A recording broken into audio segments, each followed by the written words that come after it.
আপনাদেরকে এখানে ডেকেছি বেসিক্যালি আজকে পরিচিত হওয়ার জন্য যে আমি আপনাদের জেলায় এসেছি। সরকার আমাকে এখানে দায়িত্ব দিয়েছে এই জেলায় সবার সাথে মিলে এই জেলার সমস্যাগুলো সমাধান করার জন্য। এটা আমার একার বিষয় নয়, এটি আমি আপনারা সবাই মিলে সমাধান করব ইনশাআল্লাহ। তাইলে আমাদের এইসব সমস্যাটা আমরা এই জেলায় সবাই আছি, আমরা বাড়ি থেকে এসেছি এই জেলার জন্য আসছি, নিবেদিত হয়ে আসছি।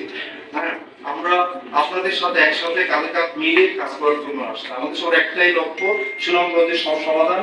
সুনামগঞ্জে আমরা আমাদের কৃষক বা দরিদ্র যারা আছেন, অর্থ দরিদ্র যারা আছেন, তাদেরকে একটা উন্নত জীবনের নিশ্চয় দিতে পারে। এই সব অতি দরিদ্র দরিদ্র বান্ধব যে কর্মসূচিগুলো রয়েছে আমরা সবাই তার সাথে সাহায্য করব, আমরা একাত্ম থাকবো এখানে। এই যে আমাদের আমার মনে হয় আমরা যদি সাহায্য করে আমরা আস্তে আস্তে সুনামগঞ্জকে একটি দারিদ্র মুক্ত ক্ষুধা মুক্ত একটি জেলায় আমরা পৌঁছাতে পারবো সবাই মিলে। আবারও বলছি আপনারা সহযোগিতা চাচ্ছি, এখানে আমি একা কেউই না, আপনারা মিলে আপনারা মিলে আমাদের জেলা প্রশাসন।